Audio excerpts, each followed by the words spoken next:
Everybody take a good stretch and good morning. Welcome to the church in Ocean Park, and loosen up your neck, because I know lots of us have Zoom neck, and Zoom shoulders. I think I may get a stand-up desk because I can't take much of this anymore. Oh, good to see you.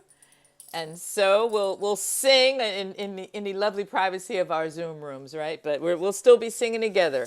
So glad I'm here in freedom's name.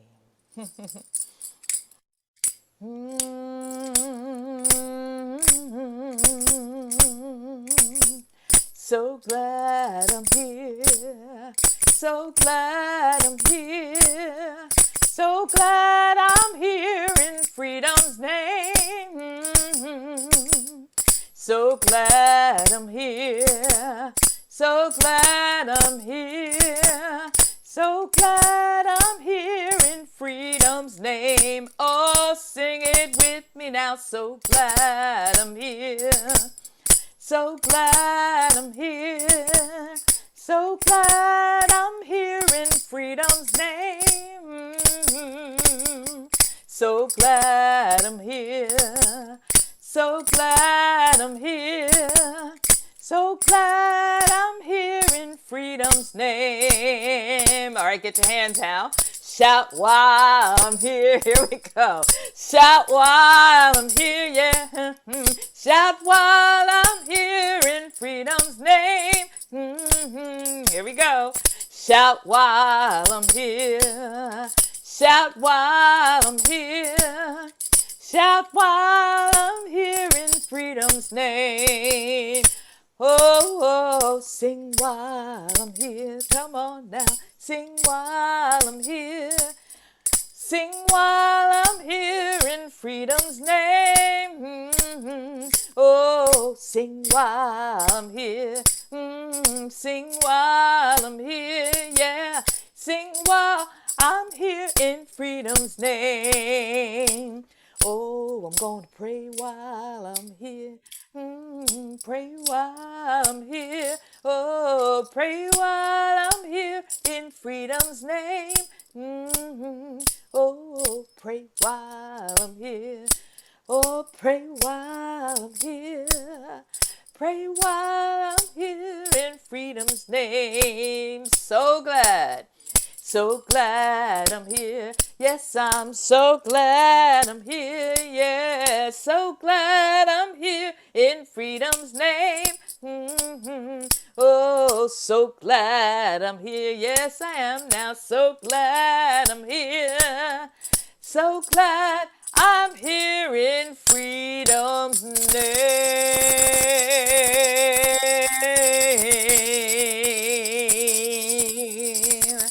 All right, thanks everybody, and welcome to the church in Ocean Park. Yes, indeed. Our welcomer is Akua TJ Robinson, and she's Yes. here. TJ. Hello, good morning, Aquaba. Welcome to the church in Ocean Park. The church in Ocean Park is a caring interfaith congregation. We celebrate diversity, treating ourselves and others with respect.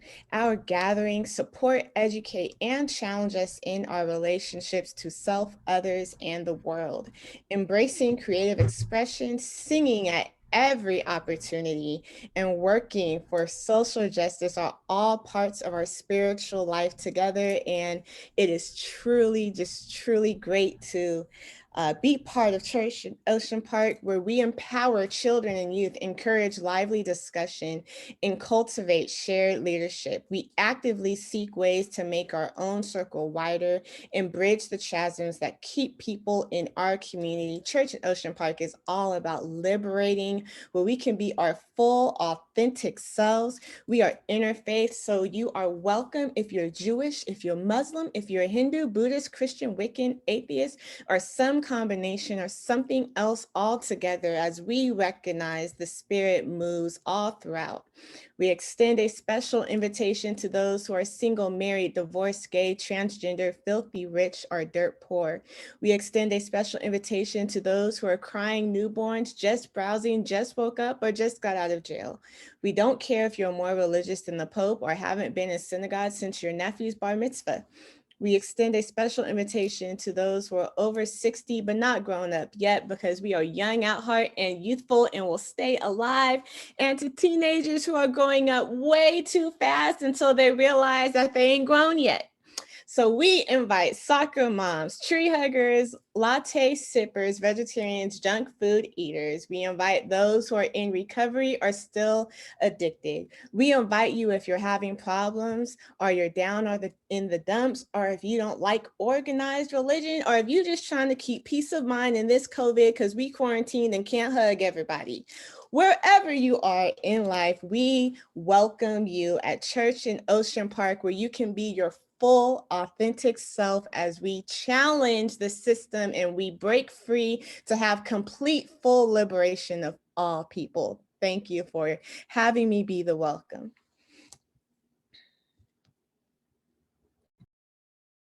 Thank you, TJ. Now let's hear from Reverend Joseph with a few messages for us. Welcome, everyone. Good morning. Can you hear me? Okay. Now today I have to bring an update on Reverend Janet McKeithen's condition. Reverend Janet is the pastor of our church at Church in Ocean Park, and she had a serious fall a few days ago outside of her home. She injured her head seriously. She had to be sent to emergency department at UCLA. And then she was kept in hospital for a few days because she had some subdural hematoma, some bleeding on the brain. And she had moments of forgetfulness. So right now she's at home, and she is improving daily. She had to have stitches on her head and her mouth and face and arms. So it was very serious. So if she's unable to respond to mail or anything, you know that she's seriously ill. But we are happy that her memory is coming back, better every day. And we uplift her husband, Floyd, as well, as he now is taking care of her. Whereas before, you know, she was taking care of him. So that is the situation there. Now, I'm supposed to say something about our Lenten season. We have come into the Lenten season. Lent begins, well, it began on Ash Wednesday, and Lent continues for 40 days and 40 nights, according to the Christian calendar.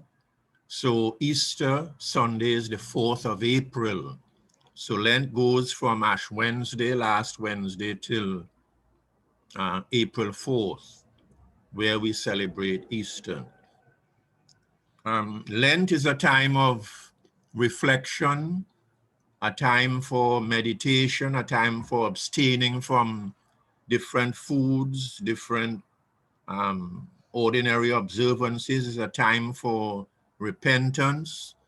It's a time to help us to focus on the solemnity of the occasion and on the gravity of life, the fragility of life, and it enables us to focus on preparation for our own ongoing journey in life. Many other religious groups have days of fasting as well, not just the Christian faith. The Muslims have Ramadan, the whole month of Ramadan coming up in April. The Jews have Yom Kippur and other dates coming up in March, coming up soon. Then we have the Hindus also have religious festivals. Hinduism is said to be a religion of fasts, feasts, and festivals. So all the religious groups have their periods of time for reflection and meditation and facing our own mortality and looking forward to the Easter, to the better days that lie ahead. So welcome, and we hope you enjoy and are able to take part in the season as it is before us. Every Sunday morning, thank you, Joseph. Every Sunday morning, we do a chant by Thich Nhat Hanh 3 times. I have arrived, I am home, and in the here and in the now. I have arrived, I am home, in the here and in the now. I have arrived, I am home, in the here and in the now. I have arrived, I am home, in the here and in the now.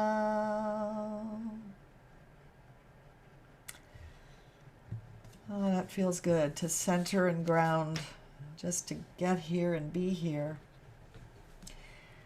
I like to sing a song called Sing Hallelujah. It's one of my favorites from one of my favorite groups of all time, Joe and Eddie. They were very popular in the 60s. Of course, the words are in the chat there. Sing Hallelujah.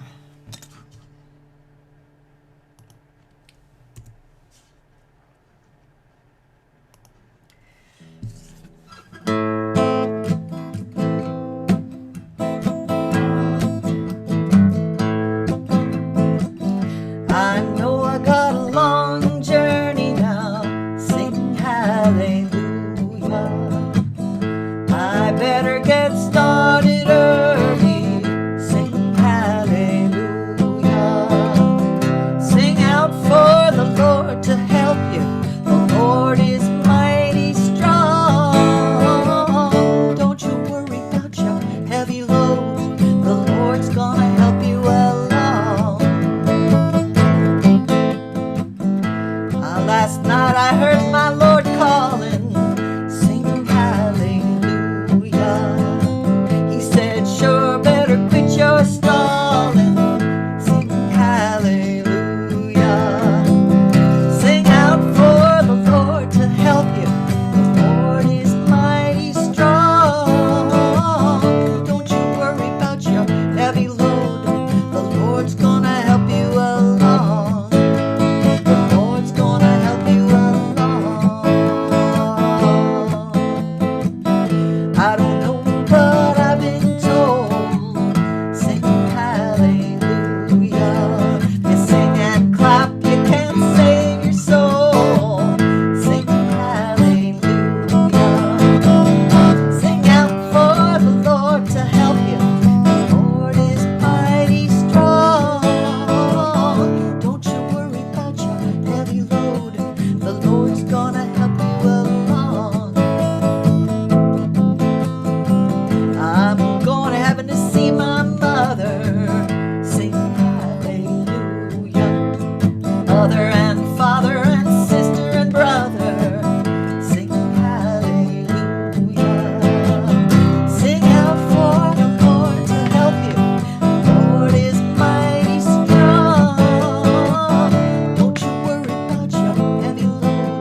Thank you. And now we're going to hear from Trudy, I believe. Good morning, church. I have the honor this morning of introducing Dr. Toni Humber. Dr. Toni-Mokjaetji Humber is Professor Emeritus from the Ethnic and Women's Study Department at Cal State Poly University, and she taught at that university for over 20 years. Her major work, entitled Where Black is Brown, the African Diaspora in Mexico, investigates the cultural influences and historical contributions of Africans in Mexico, from the ancient Olmec civilization, mother culture of the Americas, through the colonial enslavement period to contemporary Mexico. In 2016, Dr. Humber curated an exhibition of photos and artifacts from her WBIB research at the Museum of African American Art, as well as an exhibition in Pomona, California in 2005. From 2006 through 2009, she co-led the African Diaspora in Mexico tours with Mother Taineta Muhammad, esteemed member of the Nation of Islam and wife of Honorable Elijah Muhammad. Dr. Humber serves as Vice President and Scholarship Chair of our Authors Study Club in Los Angeles, the Los Angeles branch of the Association for the Study of African American Life and History, which was founded by Dr. Carter G. Woodson, who is also the father of Black history. Since 1985, Dr. Humber has led tours that celebrate the culture and historical accomplishments of many African Americans who have contributed to the greatness of Los Angeles. Dr. Humber also serves on the board of trustees for St. Elmo Village, Inc., an art community and cultural center for creative expression. I now give to you Dr. Toni Humber. Thank you, Trudy. First of all, I'd like to thank Reverend Janet for inviting me, and I wish her well with her accident. I too fell on Wednesday and have a black eye, but I'm doing a bit better. And these things happen, and it just makes us mindful that we have to really be very conscious of these things that we do. I also like to thank Louise Dobbs for her tech support. I appreciate that. And Trudy and Bob for their narration of our presentation today. I'd like to open up with a tribute to the ancestors from Sankofa, the movie. Spirits of the dead, rise up. Lingering spirits of the dead, rise up and possess your bird of passage. Those Africans shackled in irons and enslaved, step out of the acres of cane fields and cotton fields and tell your story. Those tied, bound, and whipped from Brazil to Mississippi, step out and tell your story.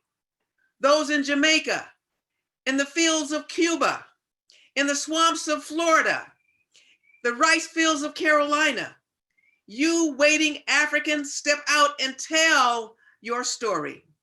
Spirits of the dead, rise up. Lingering spirits of the dead, rise up and possess your bird of passion, of passage, Ashe. Isabel Wilkerson, next slide. Are the slides on? Sorry. Slide number 2. Number 3. Isabel Wilkerson awakened the ancestors and powerfully and masterfully tells their stories of the African experience in a global caste system. This is not a feel-good read. but it is stirring and absolutely necessary, I believe, for everyone in this country to read in light of the political climate that has been going on. Isabel is a graduate of Howard University School of Communications, so am I, yay bo. She was in journalism. I was in, sociolinguistics. As an undergrad, she was editor of the Hilltop newspaper and has gone on to become a New York journalist. First African-American to win a Pulitzer Prize, Pulitzer Prize in journalism. And if you haven't read, I hope you will read The Warmth of Other Suns, the epic story of America's Great Migration. It is incredible, and that's for which she won the Pulitzer. And she says her writing style is narrative nonfiction. Next slide, please. And I really dedicate this whole thing of looking at caste and racism and white supremacy to Dr. Frances Cress Welsing, who predated Isabel by many years. She also is a Howard grad in med school and a psychiatrist. And next slide. Isabel went to India and Germany and the United States to form her piece that she's written. Cress went to Germany in the late 60s and in 1970 came up with the Cress theory of color confrontation and racism, better known as white supremacy. She's one of the first people I heard that even use the term white supremacy. She says racism is a system for white genetic survival to prevent white genetic annihilation. If we fail to understand this, we don't understand what exactly is happening to the Black family, the attack on the Black family in general, and the attack very specifically on Black males as husbands and fathers. The white collective is not going to change because it is a survival system as a tiny minority of people on the planet. And she also says that this white supremacy is a global system, and she sees this fear of genetic annihilation as really being a psychosis. It was very controversial. Of course, she got a lot of flack for that, but she was really analyzing the why of why we have this phenomenon. And so she says that it is a local and global power system. It's a system that is both conscious and unconscious. If you don't like me individually, that's not important. What we're talking about is an institutional system throughout the world. It consists of patterns of perception, logic, symbol formation, thought, speech, action, and emotional response as conducted simultaneously in all areas of people activity. And what I was teaching, that all areas of people activity says it covers everything that we do. Economics, education, entertainment, labor, law, politics, religion, sex, war, sports, social media, and technology. And I add business, and I would put the art / with the entertainment. Next slide, please. Okay, we can hold on that. Now Trudy and Bob are going to help me with the introduction that comes from the book. Trudy and Bob, are you there? We are here. Okay, let me get my papers together. Yes. Here. I got it. Okay. In the introduction and the narrative for Caste, and this also explains the views of Welsing. She says caste and artificial, excuse me, never mind, I'm sorry. I'm going to do the introduction. So we go into the introduction that Wilkerson sets up. She says, in the summer 2008, the U.S. Census Bureau announced its projection that by 2042, for the first time in American history, whites would no longer be the majority in a country that had known of no other configuration, no other way to be. Then that fall, in the midst of what seemed a cataclysmic financial crisis, and as if to announce a potential slide from preeminence for the caste that had long been dominant, an African-American man from what was historically the lower caste was elected president of the United States. His ascension incited both premature declarations of a post-racial world and an entire movement in the United States, a campaign led by the billionaire who was now in 2016 running for president himself. A low rumble had been churning beneath the surface, neurons excited by the prospect of a cocksure champion for the dominant caste, a mouthpiece for their anxieties. Some people grew bolder because of it. A police commander in southern New Jersey talked about mowing down African Americans and complained that the woman candidate, the Democrat, would give in to all the minorities. That September, he beat a handcuffed teenager who had been arrested for swimming in a pool without authorization. The commander grabbed the teenager's head and witnesses said, rammed it like a basketball into a metal door jamb. As the election grew near, the commander told his officers that the reality television star is the last hope for white people. The election would set the United States on a course toward isolationism, tribalism, the walling in and protecting one's own, the worship of wealth and acquisition at the expense of others, even of the planet itself. Shortly after Inauguration Day, a white man in Kansas shot and killed an Indian engineer, telling the immigrant and his Indian co-worker to get out of my country as he fired upon them. The next month, a clean-cut white Army veteran caught a bus from Baltimore to New York on a mission to kill Black people. He stalked a 66-year-old Black man in Times Square and stabbed him to death with a sword. The attacker would become the first white supremacist convicted on terrorism charges in the state of New York.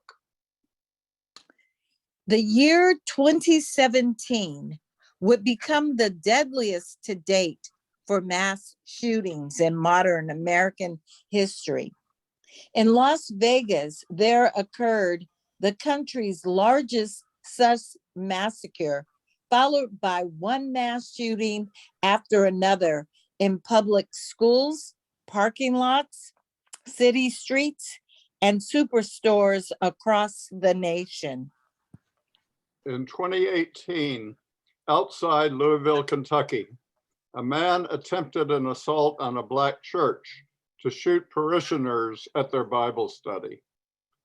Unable to pry the doors open, the man went to a nearby supermarket and killed the first Black person he saw. An armed bystander happened to see the shooter in the parking lot, which got the shooter's attention. "Don't shoot me," the shooter told the onlooker. "And I won't shoot you," according to the news reports. "Whites don't kill whites." Soon, a group of leading psychiatrists took the extraordinary step of forewarning the American public that the newly installed leader of the free world was a malignant narcissist, a danger to the public. By the second year of the administration, brown children were behind bars at the southern border, separated from their parents as they sought asylum, and a sitting president was being described as an agent of a foreign power. That president, shielded by a caste that favors rich white males, eluded 2 impeachment convictions, and on January 6, 2021, led the charge for the greatest insurrection in this country, where hundreds of white supremacists, Trumpites, stormed the Capitol, murdering a police officer, maiming 140 others, threatening to murder the vice president, Nancy Pelosi, and members of Congress. A man waved a huge Confederate flag in Statuary Hall, and some of the mob defiled our nation's Capitol, its symbol of freedom, by urinating in it and smearing walls with human waste. For centuries, this United States caste system has provided the structural foundations that reap billions off the backs of enslaved Africans.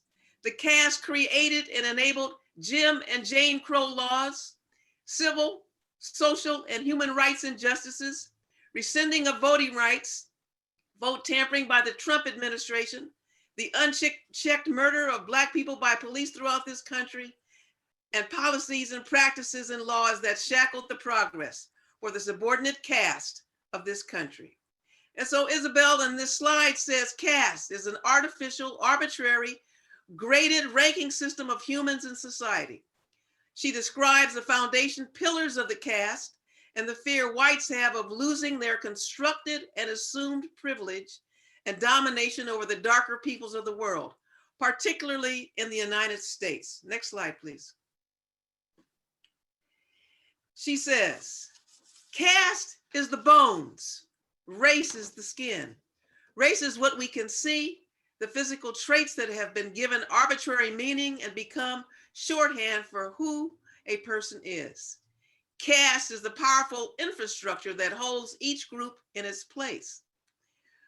New York Times says Wilkerson presents a transformative new framework to understand identity and injustice in America. She offers a new language, a new way of seeing what we think we know about our country. Next slide, please. Condoleezza Rice said that race was a birth defect for this country. Next slide. Keepers of the Caste, Thomas Jefferson, I just saw a documentary of his Black family, and certainly he didn't acknowledge that. He said, I advanced it, therefore, as a suspicion only that the Blacks, whether originally a distinct race or made distinct by time or circumstance, right, are inferior to the whites and the endowments of both body and mind. Next slide. Our liberator, Abraham Lincoln, said, there is a physical difference between the white and the Black races, which I believe will forever forbid the two races living together. While they do remain together, there must be the position of superior and inferior. And I, as much as any man, am in favor of having the superior position assigned to the white race. Next slide.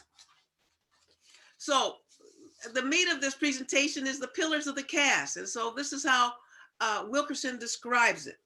She says the pillars are the historic origins, the pillars upholding a belief system, the piers beneath the surface of a caste hierarchy. As these tenets took root in the firmament, it did not matter as much whether the assumptions were true, as most were not. It mattered little that they were misperceptions or distortions of convenience, as long as people accepted them and gained a sense of order and means of justification for the cruelties to which they had grown accustomed, and inequalities that they took to be the laws of nature. Next slide.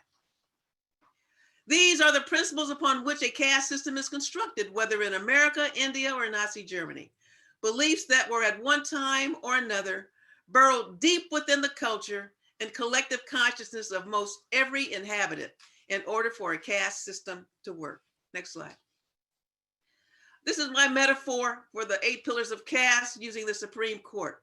And again, policies, practices, and laws for this caste system couldn't have worked had not legislators made those laws. And so the first one on the left, pillar 1, divine will and laws of nature. Ancient Hindus believed the order for the social classes was ordained by the gods. The highest caste, gods, had domain over the lowest caste, who were childlike and close to animals. The Old Testament, the curse of Ham, decreed that Ham's son Canaan was cursed intergenerationally, and that the lowest of slaves he be to his brothers. Those who were darker and those who descended from those who were darkest would be assigned to the subordinate caste of America for centuries. Thomas Codd, a Confederate defender of slavery, wrote, "The curse of Ham is now being executed upon his descendants. The great architect," meaning God, "had framed them both physically and mentally to fill the sphere in which they were thrown. His mercy, his wisdom and mercy, thus suited them to the degraded position they were destined to occupy." Thomas Pierce Bailey, an author and researcher, said that he found a quote, "Let the Negro have the crumbs that fall from the white man's table." Number 2, heritability. Heritability says, you were born to a certain caste and remained in that caste, subject to the high status or low stigma it conferred for the rest of your days and into the lives of your descendants. The Virginia General Assembly in 1862 decreed that all children born in this country shall be held bond or free, only according to the condition of the mother. This new law allowed enslavers to claim the children of Black women, the vast majority of whom were enslaved, as their property for life and for ensuring ensuing generations. It inclined them to impregnate them, meaning men to impregnate the women themselves. The richer it would make them. It converted the Black womb to a profit center. That's a real powerful quote there. I say that even the most accomplished of lower caste people have often found ways to transcend caste, but rarely escape it. In her book, she uses an example of Forrest Whitaker, the actor who was in a New York deli. He didn't see anything he wanted, so he was leaving. And someone who worked in the deli, a young man, stopped him and insisted on frisking him. Very humiliating for Mr. Whitaker. And then there's the example of Oprah Winfrey when she was in Paris, when she was on TV all the time, and she went into Hermes or Hermes, however you pronounce it, and they wouldn't let her in. And so she took care of that. Whether neither wealth nor celebrity has insulated those born to the subordinate caste. And I'm sure practically every Black person who's here or wherever they are will have many stories of this daily assault. Number 3, endogamy and the control of marriage and mating. Endogamy forbids marriage outside one's group. It prohibits sexual relations, even appearance of romantic interest across caste lines. It says the founders kept caste separate to seal off bloodlines of those assigned to upper rung offspring. In 1630, a man by the name of Hugh Davis, a white man, was whipped for defiling his body by lying with a Negro. His act was considered a threat to the hierarchy. 10 years later, another white man by the name of Robert Sweet was forced to do penance, while a woman he impregnated who was owned by another white man was whipped. 1691, Virginia became the first colony to outlaw marriage between Blacks and whites. Some states banned marriage to Asians and Native Americans also. 41 of 50 states passed laws making intermarriage a crime, punishable by fines up to $5,000 and up to 10 years in prison. It was overturned in 1967 with Loving versus Virginia. The murder of Emmett Till was supposedly the protection of white womanhood. It was a reminder of the hierarchy of absolute power of dominant caste men. Purity versus pollution, which was number 4. In the United States, the subordinate caste was quarantined in every aspect of life, made untouchable on American terms. All private and public human activities were segregated from birth to death, from hospital wards to railroad platforms to ambulances, hearses, and cemeteries. In stores, Black people were prohibited from trying on clothing, shoes, hats, or gloves, assuming they were permitted in the store at all. Black and white students had different schools and different books.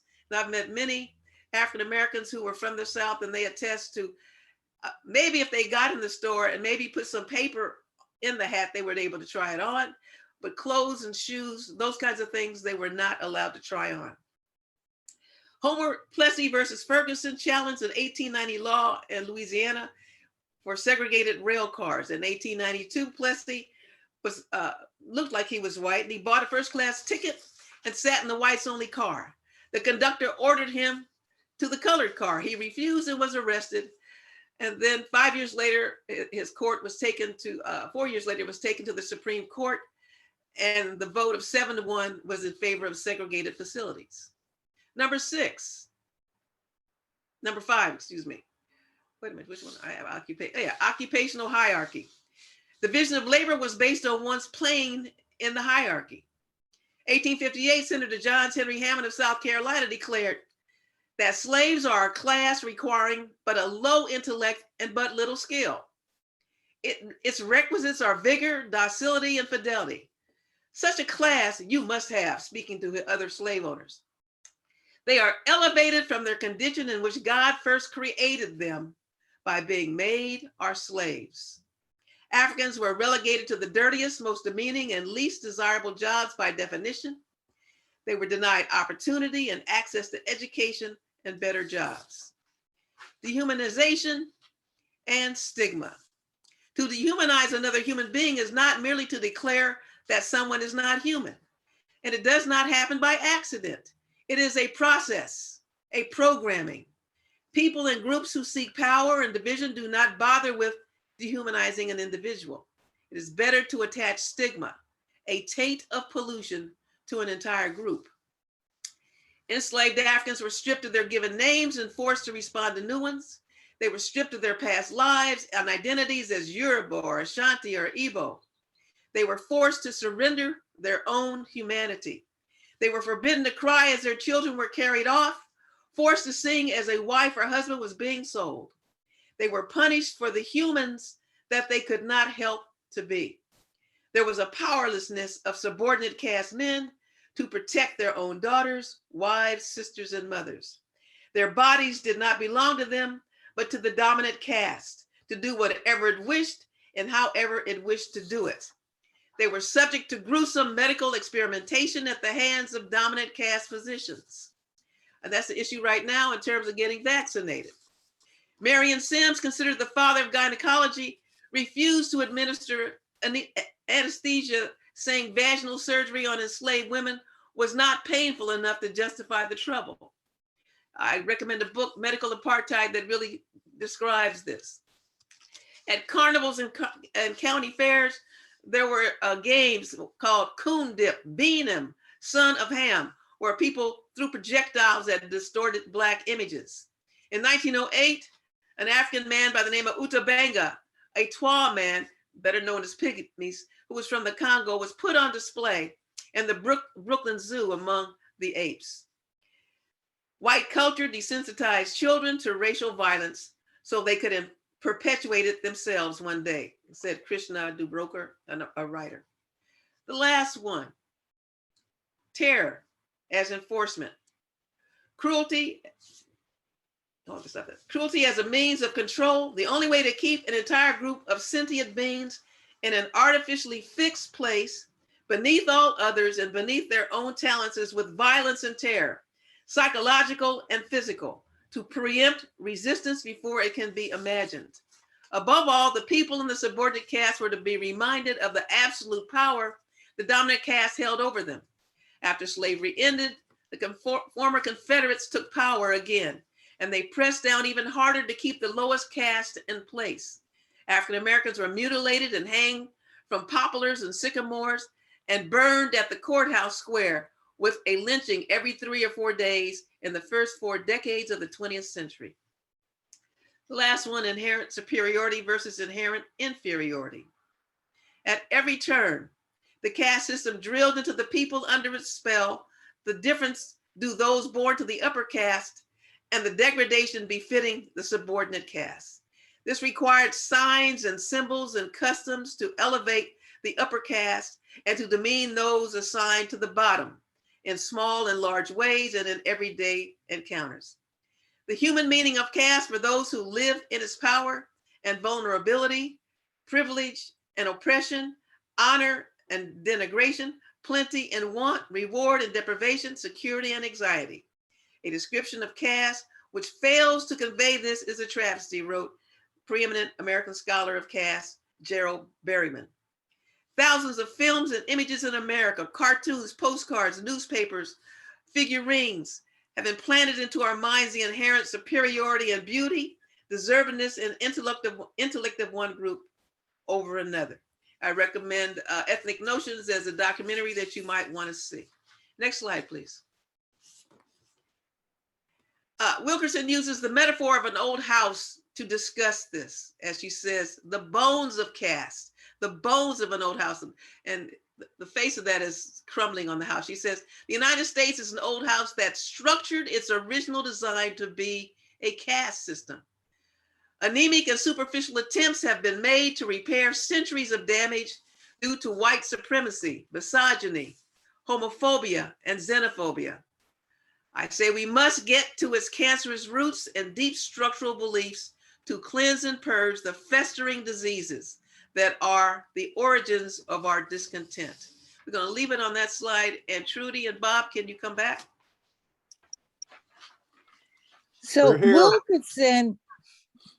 Wilkinson said, this is quoting her, "In a world without caste, instead of false swagger over our own tribe or family or ascribed community, we would look upon all of humanity with wonderment.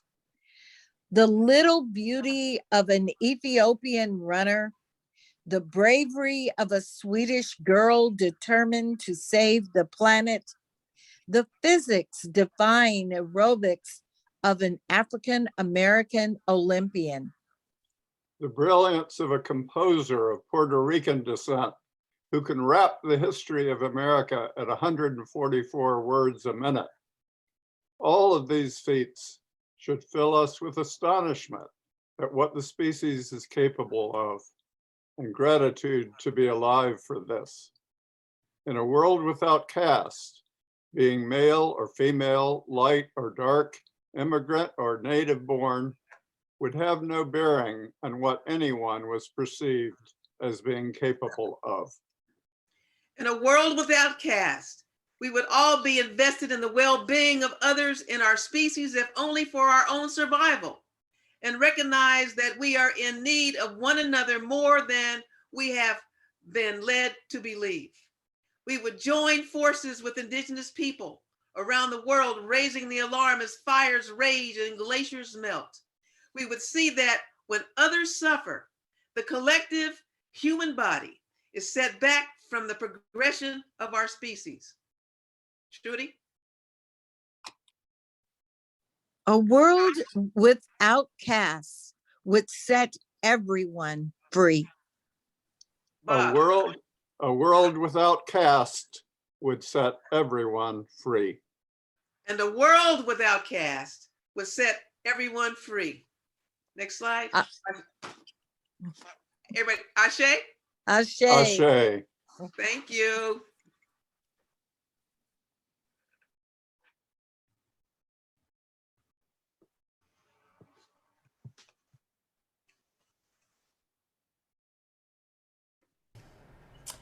Thank you so much. That was amazing. Now we're going to invite Akua TJ Robinson to do a song for us. Thank you. This is just a medley of two spirituals, Keep Your Hand on the Plow and Hold On, and just finishing up with Andra Day, Rise Up. So, Nora, Nora, let me come in. Doors are fastened and the windows pinned.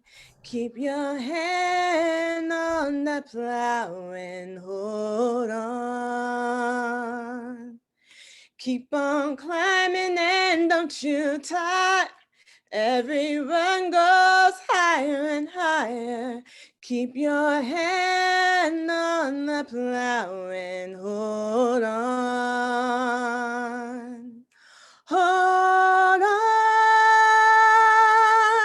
hold on. Keep your hand on the plow and hold on.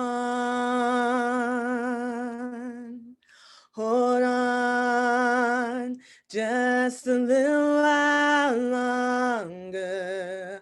Hold on just a little while longer.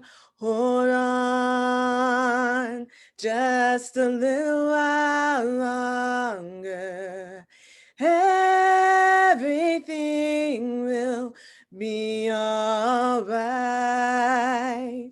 Fight on just a little while longer. Fight on just a little while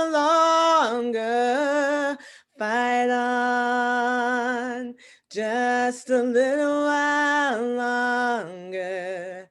Everything will be all right. And we'll rise up, rise like the day. We'll rise up, we'll rise unafraid. We'll rise up and do it 1,000 times again.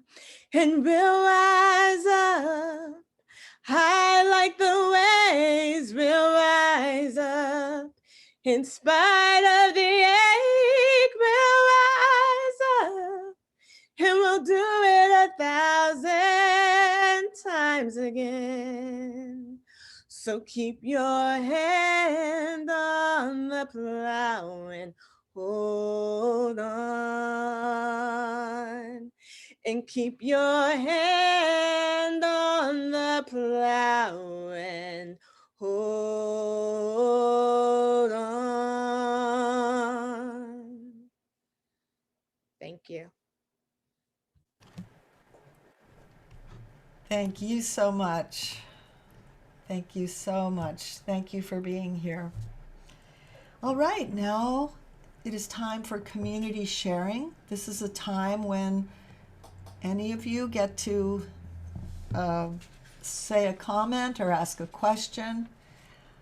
So the best way to do this is to go into the participants and raise your hand. There's a click. Most of you know how to do that. Just click on raise your hand and I'll call on you. And I only see one right now. Craig, unmute please and speak your mind. Yes, Dr. Humber. In looking at the presentation, I noticed Dr. Francis Cress-Welsing and the citation of the ISIS papers. And excuse me, I'm reminded of the analogy to sports that she deals with. And just recently we had the, I guess you could say, penultimate contest of America, which was the Super Bowl. And in that Super Bowl, there was a winner, and the media hyped up the idea that he was the GOAT, which stands for greatest of all time. And I'm wondering specifically, football being a team sport, he was the one that was bestowed, this quarterback, Brady, was the one that was bestowed with all the honor of the skill because he had won, or he had participated in winning 7. But at the same time, the strongest, which is what Cress-Welsing addresses, the strongest and fastest members of the team are not necessarily white. But yet and still there's this insistence to label him. And I'm wondering, in your conversations with athletes or black students, are they conscious of that particular fact that as a team sport they may not get the accolades, and how they relate to, you know, being in that kind of position? No, I haven't really dealt with it, but I can imagine that Brady said he thanks his team and that sort of thing. But yeah, he's the one who gets the golden ring. That's true. Right. And the other guy, the guy that caught, what's the guy's name? His friend who caught all the balls. I don't remember. What's his the name? tight end. Huh? Is this the white guy, Gronkowski? That guy. Yeah. I mean, they have a good relationship there, team. So, you know, I was pulling for the young guy, and certainly it wasn't formally stated as a black guy versus a white guy. We know that that's pretty obvious. And we understand that the sparsity of black quarterbacks. I remember I was at Howard when there was a black quarterback of what used to be the Redskins. I don't remember his name. Doug Williams. Yeah, and he had a hurt leg and he won. And it was like DC just exploded. I mean, we're always happy to see a brother in leadership, but in reality, it's a team sport. Right. You know, and then they give the most outstanding. But for Welsing, you know, I mentioned her because, curiously enough, Wilkerson didn't mention her, but maybe because Welsing, her stance was so hot and she was so denounced, and she even debated, and I can't remember his name. It starts with the S. It was a scholar from Stanford who talked about the inferiority of Black people. And she presented her thesis with him and had to shut him up. So being a psychiatrist, she had her background. And I just mentioned her because she was early in this discussion. So her book comes out in I think 1970. they're talking about Shockley. Pardon? William Shockley? Shockley, that's it. Yes. She debated him and had to hush him up. But we're looking at, let me see, a 50-year span, and we're finally getting this piece. And this book is excellent, but she doesn't deal with it. She deals with it as a political structure, not a psychological disposition that has supported this political structure. So both of them I applaud. First of all, I'm a Howard grad, so I'm seeing my Howard sisters do some amazing things. But it's interesting that both of them were from this one school, and now Howard's getting attention because of Kamala and what have you. But Frances had been around. I'd seen her many times, even while I was in DC at Howard and in Los Angeles. And she had a pretty impressive following of African Americans who were conscious and wanted to get this information. And she would make light of some things that she talked about in terms of ball games. But to get back to the Brady, what's the guy's name? Tom Brady question. He won. He was a quarterback. He called the plays, and so okay, I'm not going to argue. And he was wonderful, I guess. The game was kind of boring to me. I didn't see all of it because I only look at one football game a year, and it's the Super Bowl. But my stance on Brady is he's a 45 supporter, as was his coach. So I don't feel too good about him. How you can play with all those brothers and still support Trump? That's interesting. That's interesting. So thank you for the question. Thank you. I see Trudy Goodwin's hand up. Trudy? All right, Toni, it is, I am just thrilled to have you on this call. You have made known so much of African history. I know that folks are not familiar with the level of your involvement in bringing Black history, especially to the Los Angeles area. And I remember going to see Frances Cress Welsing at the State of the Black Race events that we would have here in LA, like every 10 years. It was incredible.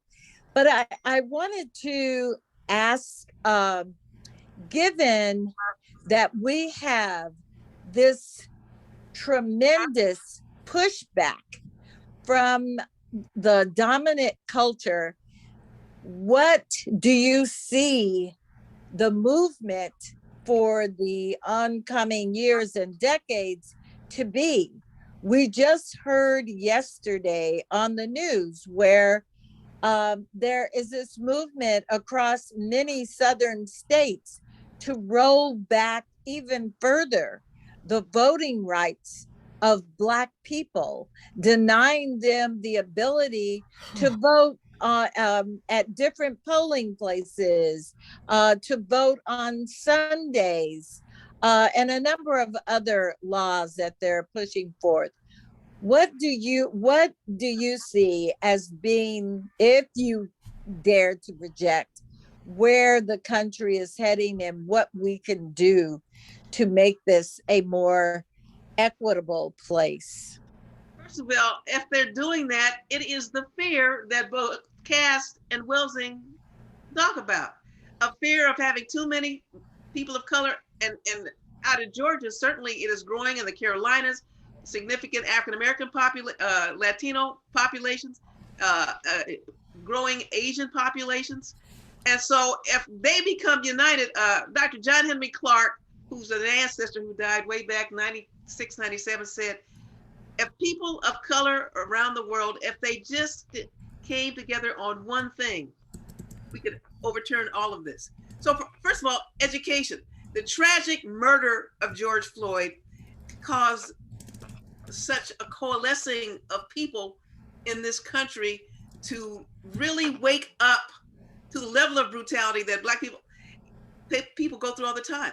Reading Caste, I'm saying, Anne, she's giving new language where we're using Caste. I never use Caste. I would talk about a class system and India's Caste. And I thought, Humber, dumb. I always talk about a concrete ceiling. Yes, we are in a caste. And so she brought it out and gave us a structure.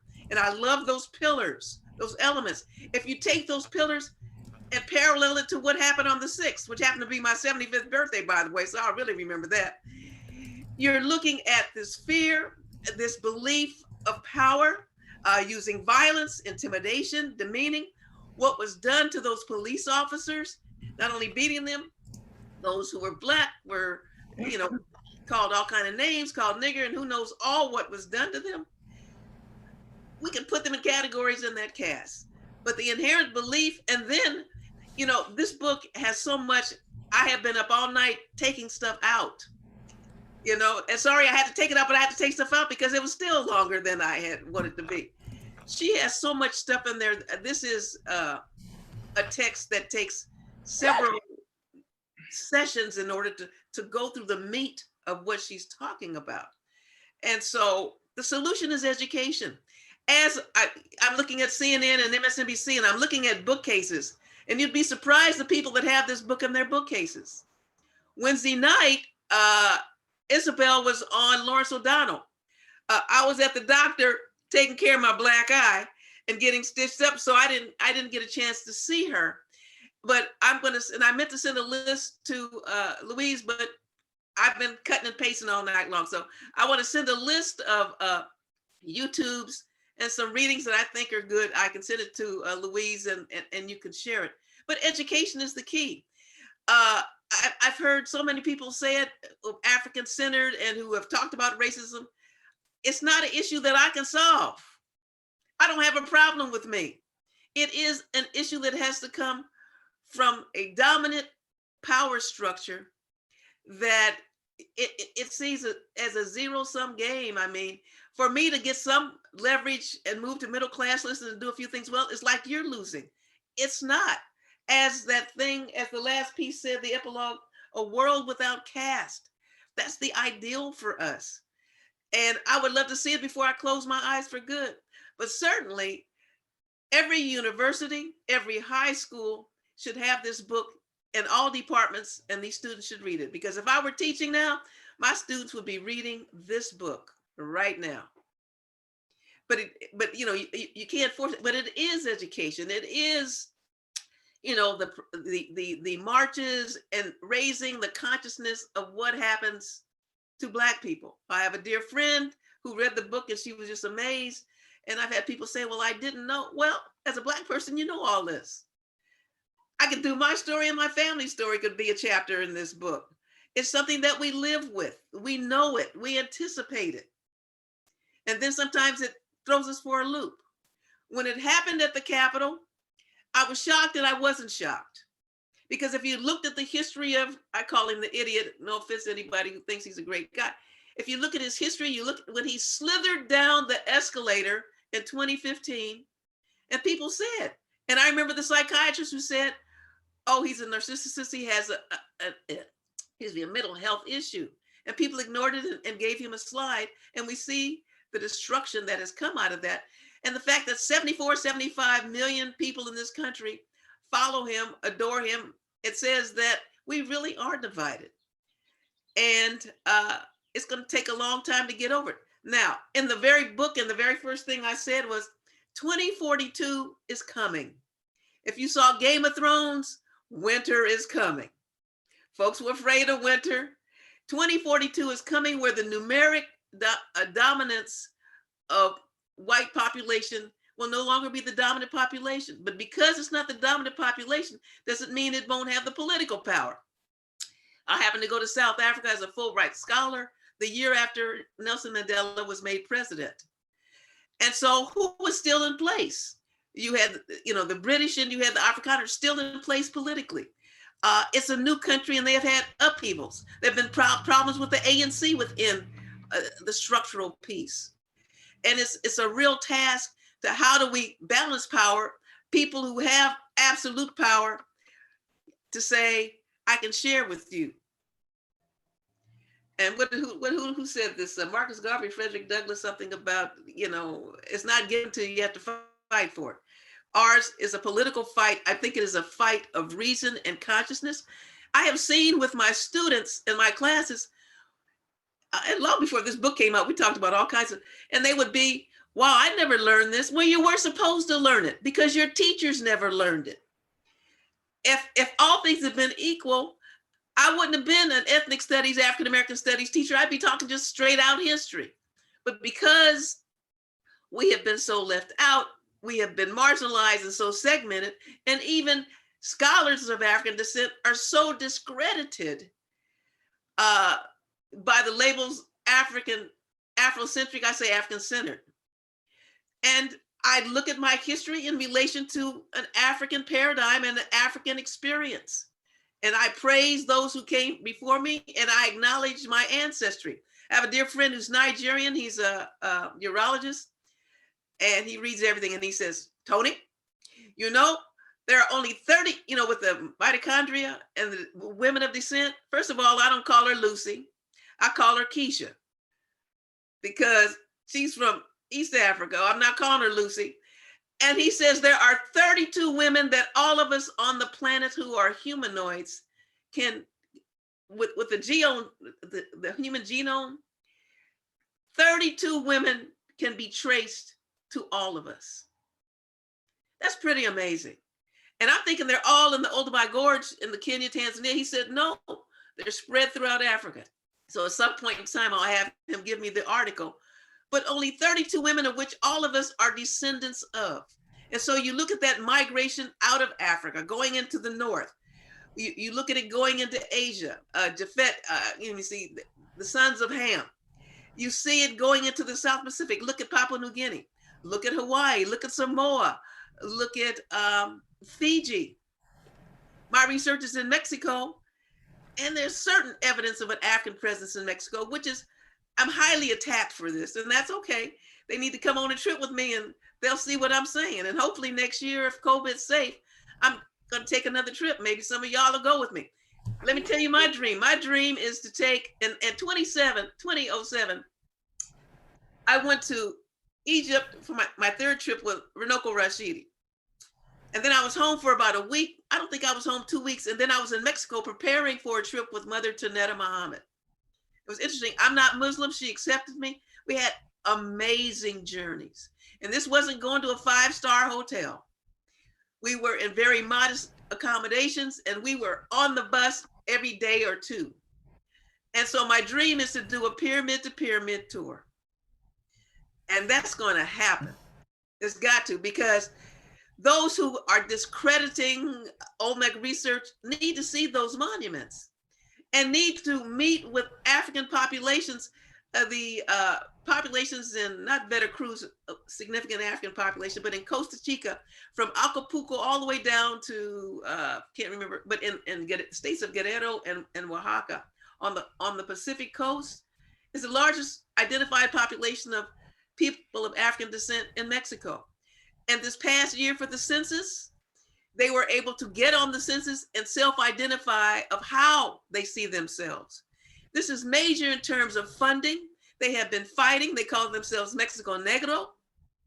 I saw an exhibit in Tijuana, a couple of years ago, and it was called Oaxaca Negro, or Negro Oaxaca.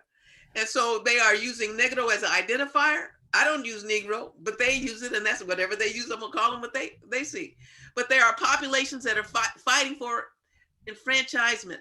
They have been marginalized. As a matter of fact, 2 weeks ago, Northridge had a forum of African Mexicans and environmental racism. And I didn't see all of it. It was the same day that we had the City Hall opening of Black History Month, but I saw some of it. Very bright young PhD candidates, scholars, really doing the work to look at, there was this one woman who, and I have been in Costa Chica, and they have these lagoons, and the government 10 years ago banked up the lagoons to make a bay. Well, it didn't work out. So now the lagoons are not flowing water. They're polluted and toxic. And they haven't opened up the waterways so that they can have anyway. And then the kinds of jobs, and they have been in some of the most harsh territory. It's hard to grow some things. And they have been marginalized. And when I was on sabbatical in 2003, when I first went to Mexico, well, not my first time, but when I was on sabbatical, and people thought I was Cuban or Brazilian. They said, what do you do? I said, I'm here to search African Mexicans. They said, what? And I'm looking at them thinking, child, you need to look in the mirror. I saw some people but I'm not, one's identity is very personal. It's a very touchy thing for me to see a person who looks like they have some African ancestry for me to just go say, oh, I'm not doing that, because identification is very tender to the heart. And we understand the many terms that are used. In Veracruz, I was going down the street in a taxi, and he yelled at the guy on the street, hey, negro. So that was like, hey, man. I was looking at a street vendor, and I didn't buy anything, and I was walking away, and she said, negra. Well, how she said it, she was calling me a nigger. I was ticked. So it just depends. And there are many terms used. What is it? Oh, morena. Morena means a darker child. Now, if you're morena and morena obscura, you're really Black. I'm thinking, I'm hearing all, and I don't speak Spanish. Poco, so I have problems, but I have traveled that country by myself, and people may understand what they're saying, and vice versa. But the complexities of race, when Wilkerson, after she wrote The Warmth of Other Suns, and I'm telling you, that's a serious journey. I love it. Her introductions are always so powerful. And so when she did The Warmth of Other Suns, she interviewed 1,200 people. I don't know how many she interviewed for this.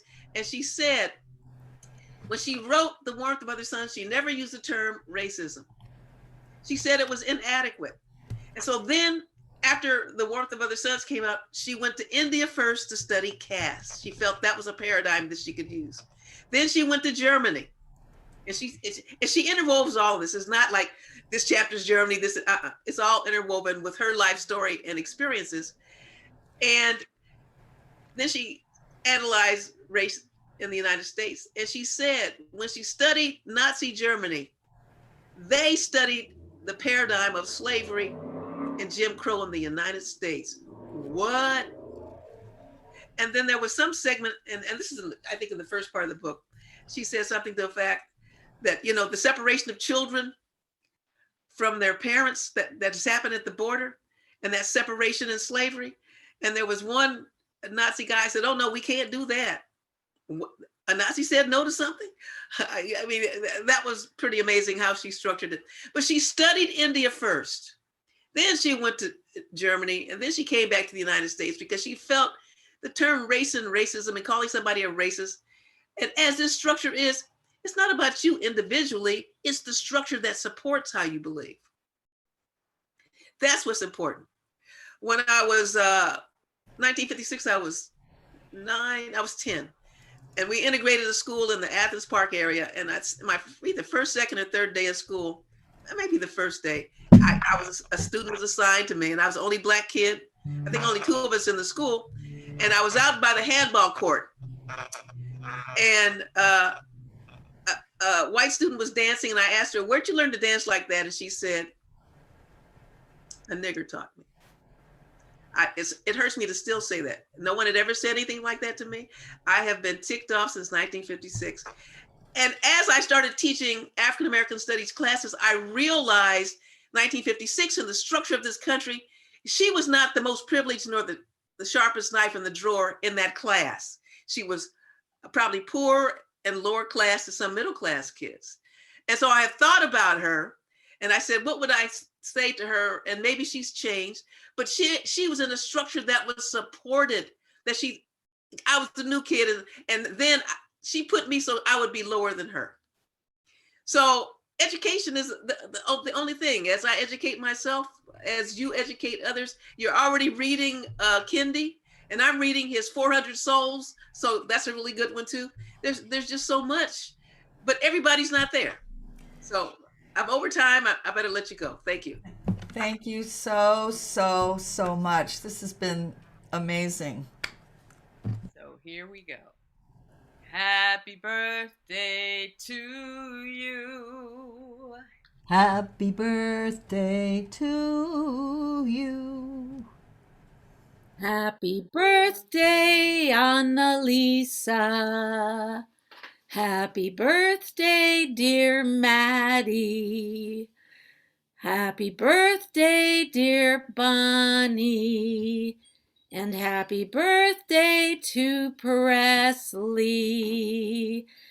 Happy birthday to you. All right, yes. A special surprise for our closing song. Reggie Harris had wanted to be with us for Black History Month, but he had so many people, getting him to come and sing for their churches that he can't be with us, but he sent us a video for today and one for next week too. So this is a song that he sang when he was here last. And it's called On Solid Ground.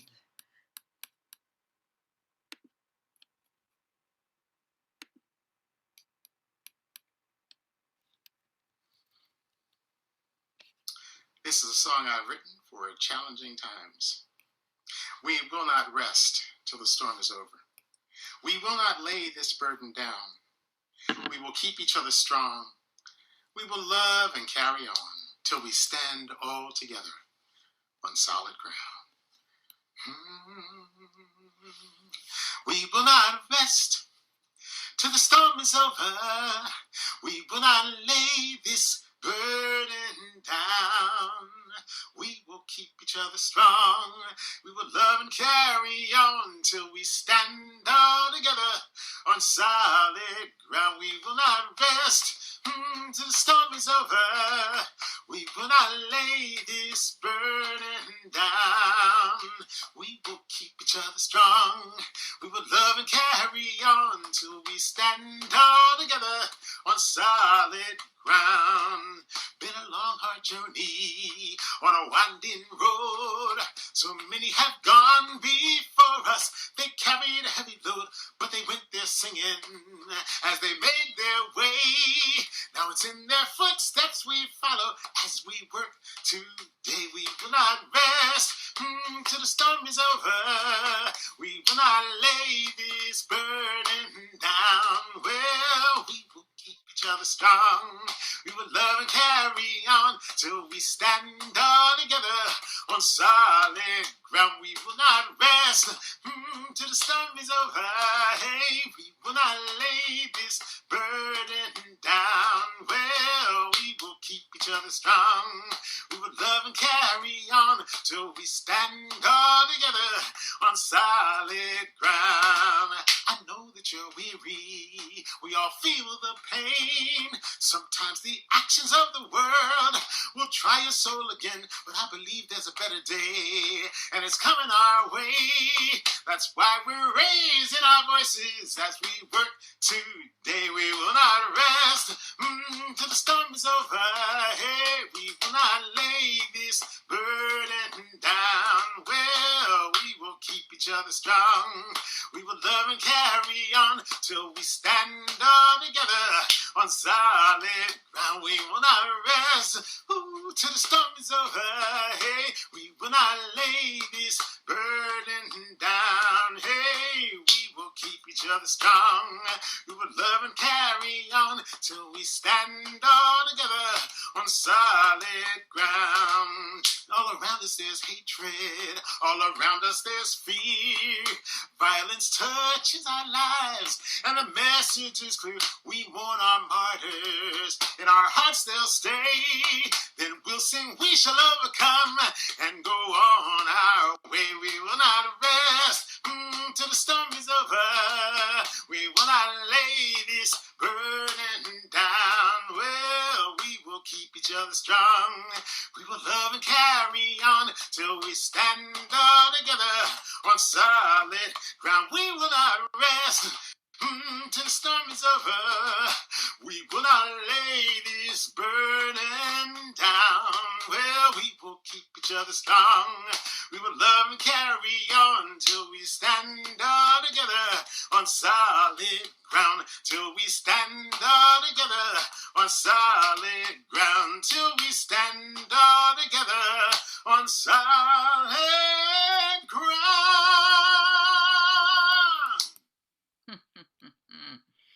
All right, all right. Oh, fantastic. So, like I said, he's so sorry that he couldn't be with us, and he's going to look forward to a chance to be with us live, maybe in March sometime. So, please, everyone, unmute yourselves. Thank you for being here today. We continue to hold each other with good energy and with prayer. So on the count of 3, we'll say carry on, right? 1, 2, 3.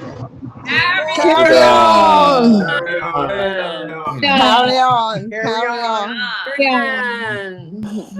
Dr. Toni, thank you so much. Yeah, Gosh, Thank you. amazing. wonderful service. Yeah. Really great today. Yes, and Akua, where are you? Thank you so Toni, I sent you a chat. Yes. A message in the chat, Toni. Take a look if you could. So. Thank you, TJ. You're wonderful. Thank you, TJ. It was so good. Joseph. Great. Fabulous. Hi. Bonnie, when's your Thank you, birthday? TJ, and thank you, Dr. Toni. Today? That was so wow. enlightening. A big one. I guess I have to be an adult now. Yeah. Oh, look at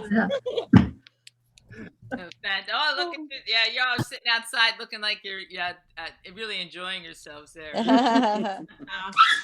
Oh my goodness. Oh, you have a puppy who's there with you? No, he got underfoot. That's Thor. And Thor. you have Dr. Toni, so healing for your eye. Yes. Yes. True. Yes.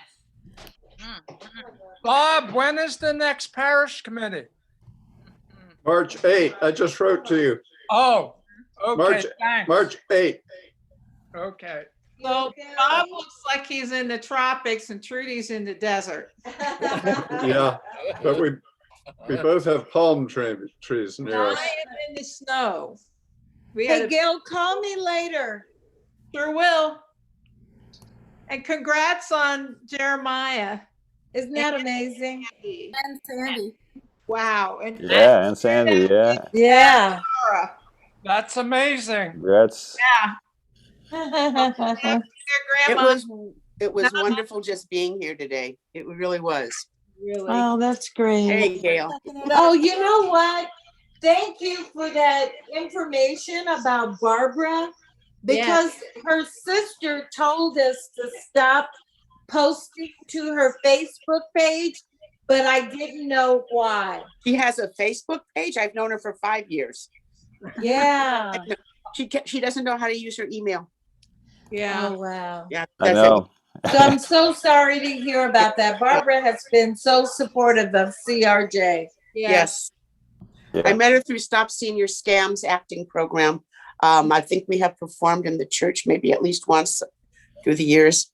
And she has become a good friend of mine. And it was, and when we entered the lockdown, the only time she would go anywhere would be to come here to my house, and we would watch, we would attend the political science group on Friday from Emeritus College. taught by Jay Johnson and Nat Travis. And yeah, it's a great, well, I'm not here to talk about that, but it's an amazing class. There's like 170 people enrolled. And it's really wonderful. John Dean spoke several weeks ago. Wow. Yeah. I have his book. Oh yeah. So yes. So yeah, but it's a great class. But I will when I get a chance to see Barbara, because she's just moving in. Vivian called me yesterday and said she just moved in. I think the day before. So when she gets settled in and is out of quarantine, I will definitely go and visit her and give your regards from everybody. Oh, thank you. Yeah. Thank you. We're good friends. Oh yeah. Okay. Thank you guys. Thank you. Thank you. Okay. Thank you all. Thank you, Dr. Humber, for that enlightening message. Be well, everyone. Dr. Humber, you Okay, brought Fred. back my graduate school days talking about Frances Crafts. Yeah. I didn't really get her then.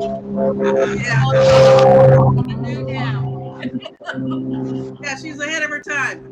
Indeed. Okay, I got too many calls piled up here. I got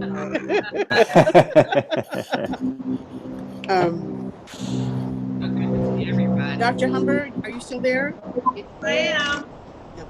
Yeah, this is Hera. That was Hera bad news all the way around in that service.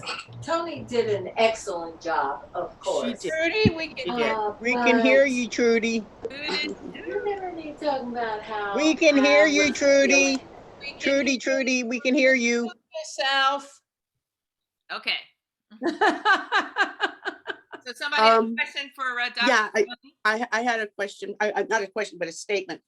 When I was a sophomore in college, my history professor, Dr. Oti Scruggs, a member of the Nation of Islam, was my U.S. history teacher. So, yeah, if you can believe that. The only fabulous. And I also took the first Black history class in the University of California that my senior year. It was taught by a white guy from Vermont. I just thought I'd put that one in for you. And did my senior project on the revolution in Saint Domingue and Toussaint Louverture. So, so I have a little bit of history with that.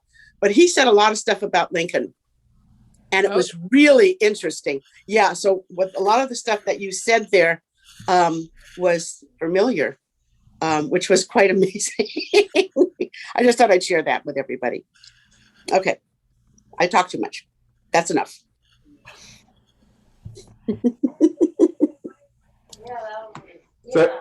Thank you, Dr. Toni. That was wonderful. So much substance as well as inspiration. I'm going to get the book. Oh, I need some bags. So when are you aiming for that trip, Dr. Toni? When we're COVID safe. So what do you think, 3 years from now? No, well, I don't know. I have a friend, a colleague who's at the University of Veracruz, and I spoke to her last year, and she said, don't come, it's not safe. So when she tells me it's safe, then we can, because when I'm going down Veracruz, she helps with my tours, professional expert, amazing scholar. So until they tell me it's okay, I'm not going.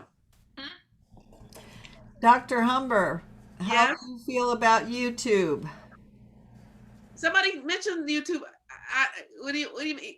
Well, we've been putting all our services on YouTube. Okay. Really? Okay, if your presentation is up there? Well, I didn't see it, so you have to tell me if it's okay with you guys. Fine. Thank you. That's great. That's fine. Yeah. Yeah. The book has so much content. Literally, I've been up since last night trying, and I've been timing myself and I cut some stuff that was good, but you couldn't put it all in. I was trying to get her words, and anyway, it was great. It was very cohesive and very wonderful. When your group reads it, maybe I can help chime in and would like to reread it again, because I read it way back in October, but I found those pillars, the structural piece that was so good. But she's an amazing writer, and it's like reading a novel. And so, but she has so much content. So it was good for me to revisit it again. And it just tied me down for a couple of days, but I enjoyed it. Keeps those dendrites working in the brain. Oh, yes. Oh, yes. Yeah. Yeah, we're going to be reading that probably starting in April. Okay. Yeah. Well, you know, I did this presentation in October. A few changes to this one, but when I read it, I said, okay, everybody has to have this, you know. And like I said, I've been amazed at the people on MSNBC or CNN when I'm, you know, when you're looking at their bookcases behind them, and you'll see Caste in the bookcases, and I'm going, yebo. I'm gonna get it right after service. Yeah. Okay, ladies and gentlemen. Take care, everybody. Pleasure meeting with you today. And it was wonderful. Thank you, guys. And this was exciting for me. It's good to do this every now and then. So thank you. And I can come visit again. And let me know if you put it on YouTube. I can see myself and see what it sounds like. Oh, it'll be up by midnight. Oh my God. I'm scared. No reason to be. You were great. I just feel bad I didn't start at the right time. Sorry. Oh. I didn't have the slide 1 and 2 up at the right time. So well then I started wrong, and so hey, but once we got the roll going, it was okay, and it was great having Trudy and Bob, because I like to do where you share the readings. And I did a presentation for a group, and I took The Warmth of Other Sun, and I took her introduction. I think it was at least the first chapter or so. And everybody in the room had a piece. And that's how we shared it and discussed it. I like, well, you know, I'm a teacher, so I like interactive learning and not passive. So sure, interaction as we can do. I think it's a good thing where people will at least leave with those passages and have a chance to kind of think about what the content and what they're saying. So anyway. All right, people, I'm going to go. I got some other things to do today, but thanks again for the invitation. And please let me know if I'm a YouTube star, okay? Will be. All right, everybody. So are y'all set? Because I think Janet made me host, so when I turn off, I think the whole thing turns off, unfortunately. We're ready to go, I think, aren't we? Are we ready? Okay, thanks, everybody, so much. Bye, everybody. Bye, Reverend Joseph. Thank you. Thank you, Joseph. Good to see you, Bob. And thank you. Bye, everybody. Bye, Ken.